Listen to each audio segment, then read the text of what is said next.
What's up, everybody? Welcome back to another LEGO Star Wars Summer 2020 set review. Today we're taking a look at the Grievous Starfighter. This is set number 75286. Comes with 487 pieces, recommended for ages 9 and up. This set comes with 3 minifigures and retails for $80 here in the US. Its official release date is September 1st. I was able to pick this guy up at Target just a little bit early, so if you're looking to pick this up, go check out your local Target or maybe even Walmart. So this set has gotten a lot of negative backlash, a lot of complaints from the community for a number of reasons. Of course, I'm going to be diving into that today. But just taking a quick look at the box, of course, on the front you do have the Grievous Starfighter with General Grievous inside, some stud shooters, and cool animations with the minifigures on the bottom. When you go towards the back, you can see here, it is the setting of Utapau. You have General Grievous fighting ObiWan Kenobi, and a couple cool of the play features of the General Grievous Starfighter itself. So let's go ahead and dive on into the minifigures first. Here we have a General Grievous minifigure. Nothing new here. We've seen this minifigure before. Of course, like all the General Grievous figs,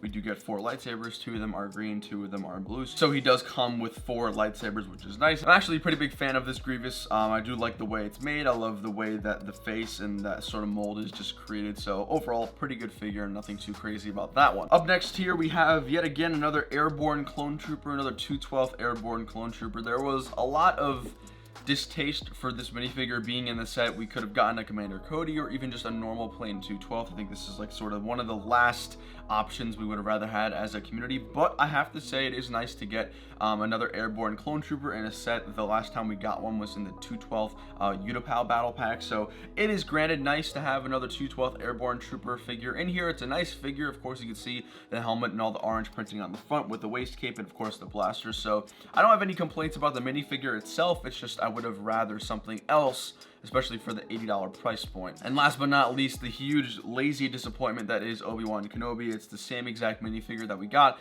in the Duel on Mustafar set that was $20 that came out, I believe, in the beginning of this year. It's inaccurate if they're using the same minifigure. Duel on Mustafar between Anakin and Obi-Wan takes place after the Grievous Starfighter and whole battle on Utapau, so it makes no sense. It would have been really nice to finally get a clean robed episode 3 Obi-Wan, but I guess we'll just have to continue to wait. So overall, the minifigure selection is just really below par for me. Again, General Grievous is a great minifigure to have. I think he's really cool to have, but 212th Airborne could have been much better. Obi-Wan is just entirely inaccurate, so honestly, it's already starting off pretty bad. Now we get into the Grievous Starfighter, and I've actually got to say I think this is probably one of the most detailed versions we've gotten, if not the most, but just a gentle reminder, this set is $80 for about 500 pieces with a subpar minifigure count. Now, there's nothing too much to say about the Grievous Starfighter. Very consistent with the previous remakes that we've gotten. So I'll go over just a couple of little things. First, on the very sides here, you do have a compartment for the lightsabers for General Grievous. So of course, you can put those aside when General Grievous is inside the cockpit. On the very bottom, you do have one flick fire missile brick right there. And I guess the cool thing is you can move the cockpit on and off. It goes like forward and back, which is cool. It uses some of the Lego pieces that allow you to slide it instead of having it be connected by maybe a hatch. So it is definitely a cool function to have that go forward and back, which is consistent. On the very front top of the Starfighter, you can see all of the dark orange and dark tan colors, which again does look nice. It's something we've gotten before, nothing too crazy. The rest of it's comprised of a bunch of wedge plates. Again, you see 2 stud shooters on either side with a longer wedge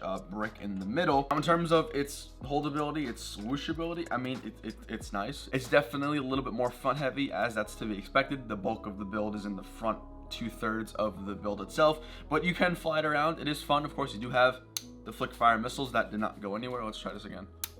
That did not go anywhere as well. As you go towards the underbelly of the Grievous Starfighter, it's nothing too crazy. It's just a bunch of plates on the upside down, so nothing really insane there. I gotta be honest, kind of regret buying this. I did really just buy it just so I could review it. I'm probably just gonna end up selling the model. I do have to say, I think the engines on either side do come together really well. In the front, you have some of these larger Lego cone pieces, and then as you go towards the sides, you have a mix of tiles, some 2x4, some 1x3, and then some very long slopes. These are like the 1x8, 1x10 slopes, which do give it a really nice natural curve that you would see on a Starfighter. And then as you move down towards the sides of the engines, you can see some little flower pieces, and then a little bit of like a 1x1 cylinder piece just to represent, I guess, some sort of function for the Starfighter itself in canon, which I'm not really too familiar with. On the very back, of course, you do have some of the engine lights, both right behind the engines on either side, as well as behind the main cockpit. So overall, I think it looks good. Definitely, it feels nice in my hand. It doesn't feel like it's gonna fall apart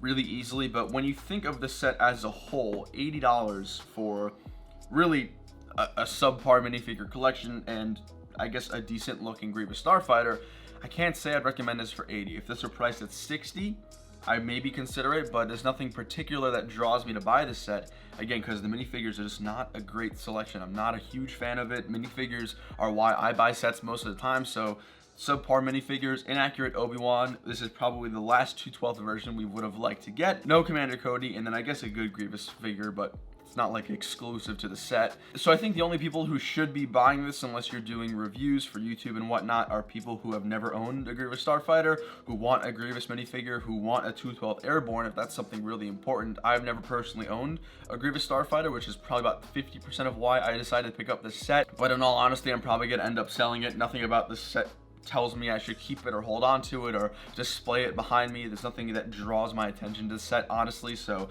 I gotta say this set's probably gonna be a pass for me. Thank you guys for watching. I hope you all enjoyed today's review, my brutally honest review. Hopefully it wasn't too harsh. Again, if you're someone who likes the Starfighter, who wants to build it, go for it. It's a fun build. It's super fun to swing around and fly around. The minifigures, if you like them, are great, but for me, it just doesn't work. Thank you guys for watching. Hope you all enjoyed. Make sure you subscribe down below. We got some more Lego Star Wars Summer sets coming up soon. I will see you later. Take it easy. Peace.